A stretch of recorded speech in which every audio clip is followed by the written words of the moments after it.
This is Nick. This is Jack. It's Friday, the real Friday, May 10th. And today's pod, it is the best one yet. It's a TBOY. The top 3 pop business news stories you need to know today. But first, Yetis, this is your 48-hour reminder. Mother's Day is this Sunday. Your mother. Yeah. She gave you life. Yeah, she did. Don't delay. Call your mom today. Pause the pod. Holla at your mama. Yeah, you know what to do. Order some flowers right now. M&M's, flowers, Lindt chocolate. Can't go wrong with that stuff. I don't know about the M&M's. That was for me, Jack.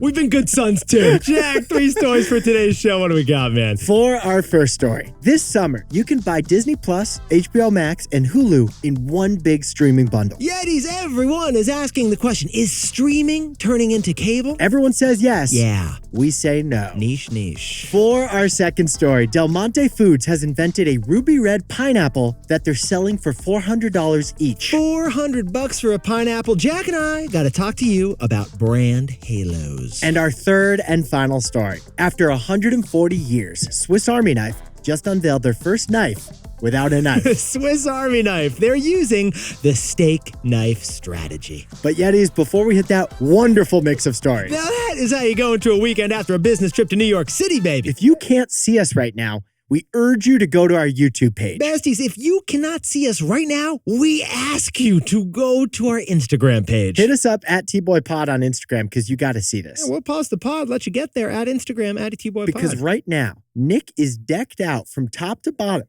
from head to toe, from shoulder to shoe. In a slammin' salmon pink romper. That's right. And I am too. I'm wearing a pink romper. How right you now. feeling in that thing, by the way? It itches. What do we go with here? I feel like this is more slim fit than I expected, man. It's definitely a slim fit. Now, why are Nick and I wearing pink rompers that look kind of ridiculous? Honestly, it kind of itches my calf. I can't believe how much thigh I'm showing off right now. It's a good look. We're doing it because we promised we would. We're doing it because we promised you. Yetis, last month, Nick and I told you that if we win the Webby Award for Best Business Podcast, we would wear pink rompers for an entire podcast. Well, we won the Webby Award for Best Business Podcast, so we're wearing pink rompers for the whole podcast. I'm loving this right now. I'm feeling airy. The Webby Award, it's the Oscars of the internet. The Webby Award, it is the Grammys of podcasting. And going into the final day of voting, sorry, I just want to reminisce. It was stressful. We were behind by 1% in the polls. It was scary. We were freaking out. We were double checking the votes in Kentucky. We were losing by 1 percentage point to Kara Swisher and Scott Galloway's Pivot podcast. It was so close. But then we asked you to vote. And you voted. And you all voted. Legendary Yeti Michael Pollan texted his entire extended family to vote. Laura in Miami slacked her entire office to go out and vote. And Kevin Wong in San Francisco hosted a Get Out the Vote party at a brewery. And so we won. It was our first major podcast award ever. And we won it with you because of you. It kind of feels like you're wearing this romper with us too. That's why it's so tight in this thing. So it's really slim fit. It's really slim fit. Yetis, we're a podcast of our word. We promised pink rompers, so pink rompers we shall wear. Slammin' salmon from our calves to our hair. Thank you again for voting for us to win our first Webby Award. This is the best award yet. Now let's squeeze into our 3 stories. Jack, let's hit our 3 stories. How do I pee in this thing? By the way, check out our Instagram because we might have posted a dance video. If you know, you know. 15 years before this song, 2 boys from the Northeast met in the dorm. They had an idea that caused a cultural storm. It's the best one yet, but the best is the norm. Jack, Nick, that's it. I don't even think they need to practice. 50%, that's a fat tip. TBOY City on your at-list. If you know, cause we ready to go. We can't wait no more, so just start the show. Start the show. For our first story, Disney, Hulu, and HBO Max are forming a mega streaming bundle. Everyone is saying that this is the return of the cable bundle. Everyone's saying it. We'll explain how it's not. But first, let's kick things off, Jack, with a little summon. Darth Vader, Chef Carmy, and Larry David walk into a bar. Darth Vader and Larry David. Yeah. I'm laughing. And Carmy, and Chef Carmy. That's actually not a joke, No, Yetis. it's not a joke. It's not a joke. That is the new content partnership that is the biggest yet in streaming. This summer, Disney and Warner Brothers will offer their best streamers in one single bundle, unprecedented. Disney Plus. Yes. Hulu. Yes. HBO Max. Okay. Jack, this isn't the dream team. This is the stream team, baby. That is the new content partnership that is the biggest yet in the streaming wars. Besties, this summer, Disney and Warner Brothers will offer their best streamers in one single complete bundle. Unprecedented. We're guessing it's going to be $22 a month with ads and $30 a month if you upgrade to no ads. And again, this would include Disney Plus and Hulu and Max and cost less as a bundle than if you bought all three separately. That's what we assume. We assume it'll cost less as a bundle. Really what we're saying is you could have Star Wars, The Bear, and Curb Your Enthusiasm all awkwardly in the same app. You can have Bluey, Yeah? Handmaid's Tale, Okay. and Game of Thrones. Pretty good, Jack. Now, the reason these two companies are creating this mega bundle, What is it, Jack? it's to make it harder for you to unsubscribe. And they want to make it harder for you to unsubscribe because you are guilty of the binge and bounce. In the age of the internet, you can stop paying immediately for like everything by simply tapping cancel. Yeah, you binge and then you bounce. It's frictionless cancellation. It's been great for us consumers, Yeah. but it's been a huge challenge for streamers. Binge and bounce. Even if the latest season of Curb Your Enthusiasm was incredible, Great, loved it. you can binge the whole thing in 1 month Okay. and then unsubscribe. You mean bounce. I mean bounce. Yeah, you mean I bounce. mean bounce. Yeah, and get this, Yetis. Here are some shocking numbers. You're going to sit down, stand up, and just hang on the couch again. We've been doing a lot of binging and bouncing. Oh, yeah. In 2023, the streamers gained 165 million new subscribers. But they lost 140 million subscribers. So there was almost as many cancellations as there were subscribes, which means we binged, then we bounced. But here's the thing. Yetis, if your Max subscription is bundled with Disney and Hulu too, then you're less likely to unsubscribe. It's the same reason that T-Mobile offers a bunch of streaming subscriptions as a free perk. Yeah, more of those free perks, more sticky you get. The bundles bundle you in. Yeah, they do. You Hug keep ya. paying for all the services because the alternative is paying for none of the services. Yeah, the bundle isn't just a hug.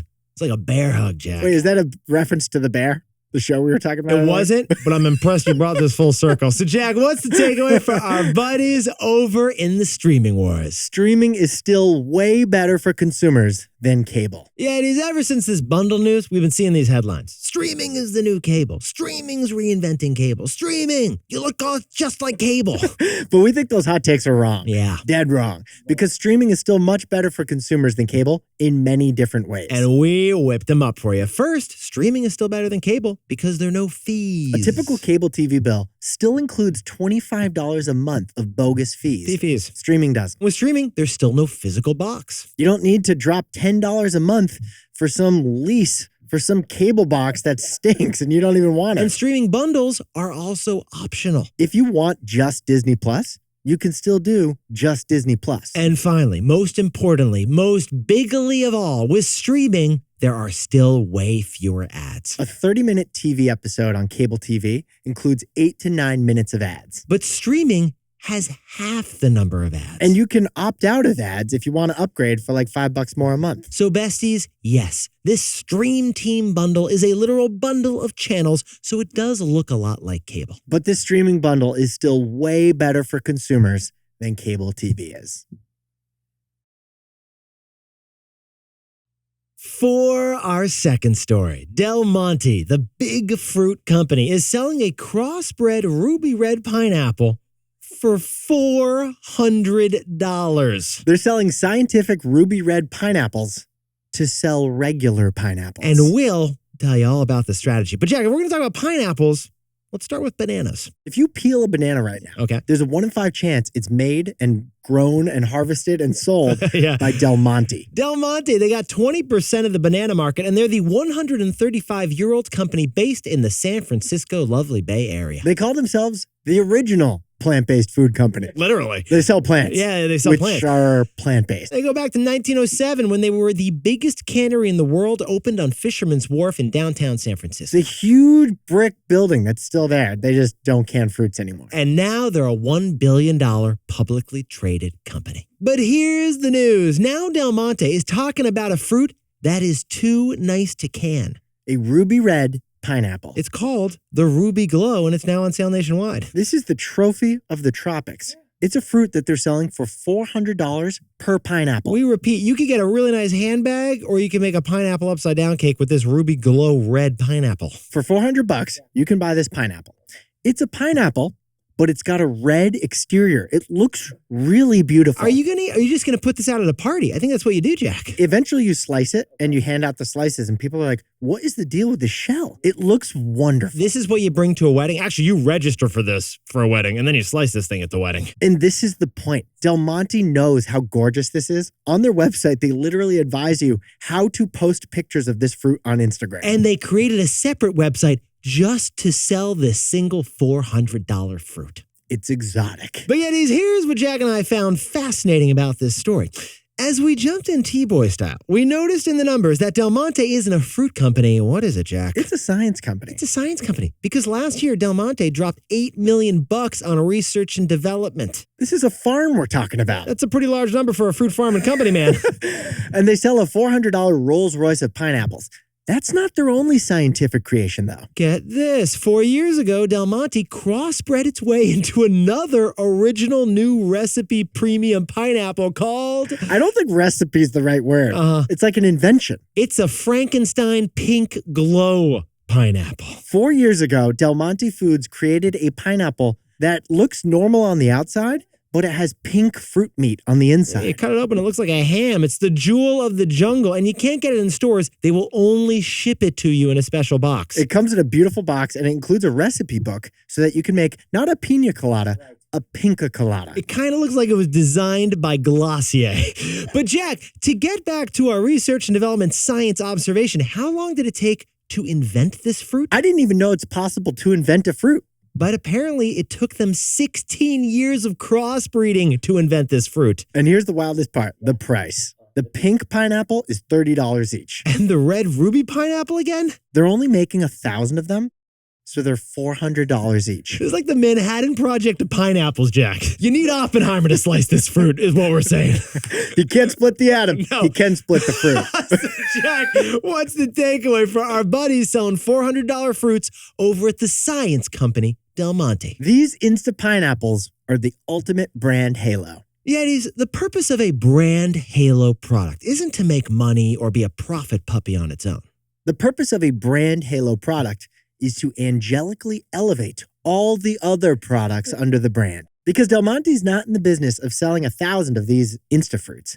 They're in the business of selling millions and billions of regular fruits. But now you're going to associate Del Monte's brand with pink pineapples that you saw at your buddy's probably destination wedding. Or you'll associate Del Monte's brand with the ruby red sliced pineapple at that fancy Mother's Day brunch. What was that Again, thing? call your mother right now. Due to those fancy brand associations, Del Monte is now up higher in your mind. Yeah, so Jack, maybe the next time you're at aisle 6 in the grocery store, you'll grab Del Monte's bananas instead of Chiquita's. Maybe you'll even pay 50 cents more per pound for Del Monte because you associate it with that jewel of the jungle you saw. Besties, that is why Del Monte is so invested in research to crossbreed pink and red into your pineapples. Because they're not fruits, they're brand halos.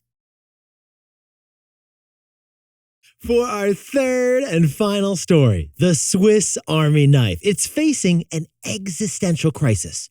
Blade bans. Because governments are banning knives, the Swiss Army knife is pulling an epic pivot. All right, Jack, let's whip out the map over here. The country of Switzerland? It's got quite a brand, man. Yeah. They got the Swiss watch, the Swiss bank account, Swiss Miss, Credit Suisse. There's no way Swiss Miss is actually a Swiss product. Yeah, I think it's like made in Detroit. But there's also the Swiss Army knife, probably handed down from your great-great-great-granddaddy. It's legendary. The pocket-sized red gadget with that little neutral cross on there. Absolutely. You could fix a bike. You could open a wine bottle. You could slice an apple with that thing. Jack, do you know how big the biggest Swiss Army knife is? I don't know. It's got 73 different features. Really? You could fix a car tire with that thing. The Swiss Army knife, the gadget full of features. It was invented in 1884 by a Swiss company that sold the knives to the nation's army. The company is 4 generations deep. They're privately held, so we don't have their financials. But we do know the company's called Victorinox. Yeah. We have their name. And where does the name come from, Jack? 2 words. Victoria, Which was the inventor's mother, and inox, which is a term for stainless steel. Victorinox. The inventor's mother, stainless steel. But on their 140th birthday, the Swiss Army knife has a surprise for us. Get this. Victorinox is going to sell their first ever Swiss Army knife Not the knife. For the first time ever, they're making a Swiss Army knife with just like the corkscrew, the toothpick, the scissors, Maybe some nail clippers if you're lucky. those Jack. other little random metal parts that aren't sharp. What we're saying, Yetis, is that the Swiss Army knife, the iconic knife, is about to become the Swiss Army thing. It's like an R-rated version with the knife, PG-13 without the knife. So we know what you're thinking because we were asking it too. Why is the Swiss Army knife eliminating their most key essential feature, the knife? Because the world is tightening regulations around knives. Last year, a man in Japan was fined for carrying a Swiss Army knife. It was just dangling on his keychain. Because there's rules around carrying knives in public. In England and in certain Asian countries, it's actually illegal to carry a knife unless it's a part of your job. And it's not just England and certain Asian countries.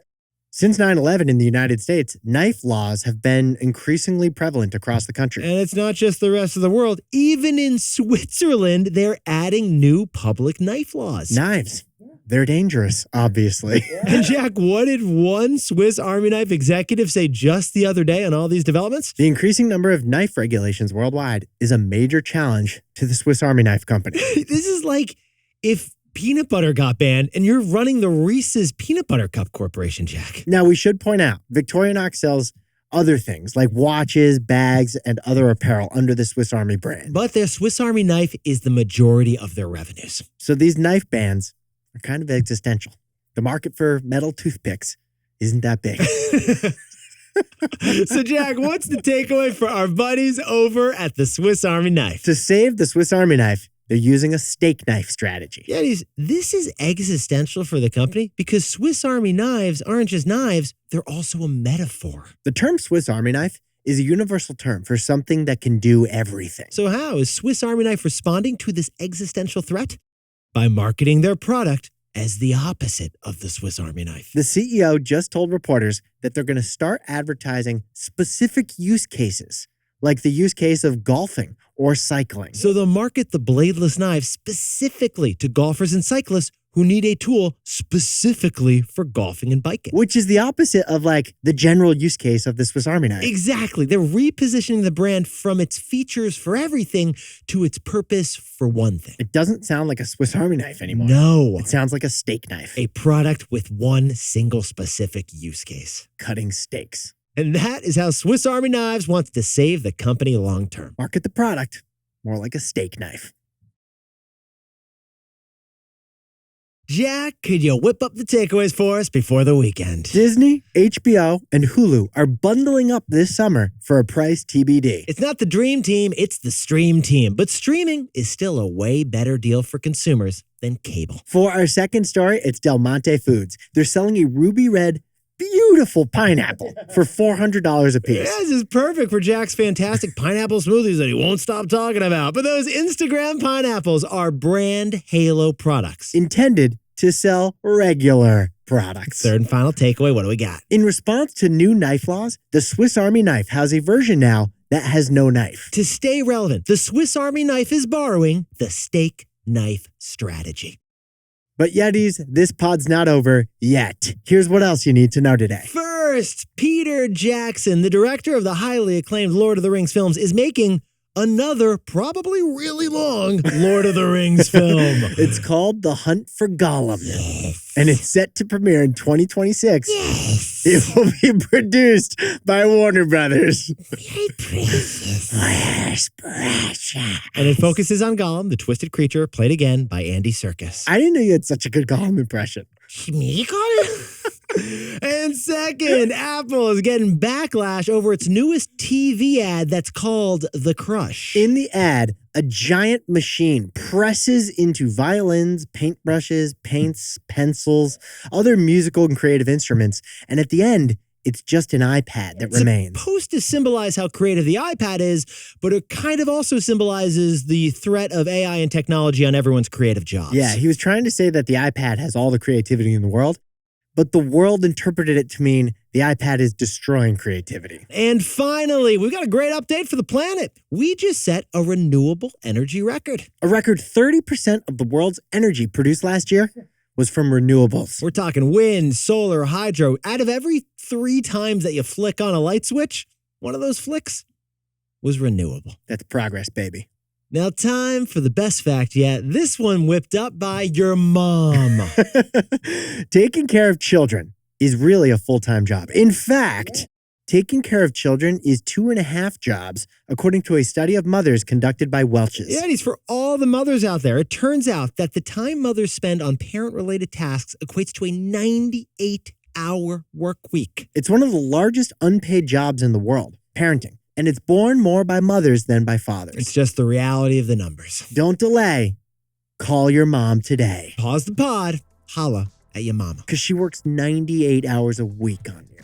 Yetis, you looked fantastic all week. Jack, you were glowing all week here in New York. I think it's that 43-step skincare routine. I think it's the romp hymn that you and I are wearing. Honestly, it is a look. I think Hansel wore this too. Again, Yetis, even if you listen through the full episode, check us out on Instagram or on YouTube so you can see these get-ups we're wearing. Spoiler, Jack, I went to the bathroom in the middle of the episode. Did you have to take the whole thing off? You know, they actually snuck a fly in there. It's They pretty nice. did? Yeah, they did. You got a good one. You're not going to see that on YouTube. Sorry, Yetis. Yetis, if you haven't yet, you can drop down and give us a 5-star review because those 5 stars, that helps us grow the pod. And Nick and I will see you Monday. Celebrate the wins. And have a fantastic weekend. Can't wait. And before we go, a happy birthday to Yeti Laura Zhang in Pennsylvania, commissioning as an officer in the U.S. Army. Thanks for your service, Laura. And happy birthday to Depeet Patel in Houston, Texas. And Neil Shiv Patel in Yorba Linda, California is celebrating in the Blue Zone. And happy birthday to Michael Nelson, who is halfway to 70 over in Lebanon, Oregon. And Nate House is turning 32 years old, enjoying some fantastic spring skiing in Truckee, California. And happy birthday to Parker Reed in Kernersville, North Carolina. He's getting his master's degree in New Zealand right now. That's a Kiwi PhD. And Fahima Syed is turning 30 years old in Newark, California, and is a new mom. Happy Mother's Day birthday. And congratulations to Diane Vu, who just graduated from the PA program and is rocking her boyfriend's TBOY crew as we speak. And Mason A. Dolman is celebrating a graduation at Indiana's Business School. Congratulations to Aaron Albright in Milford, Connecticut, who just graduated from Loyola. And Cassie Marriott in Atlanta, Georgia. Yes, you may approach the bench. Because Cassie is now a law school graduate. Guilty as charged. JD. And yeah, this hour is billable. This is Jack. I own stock of Netflix and Disney, and Nick and I both own stock of Apple.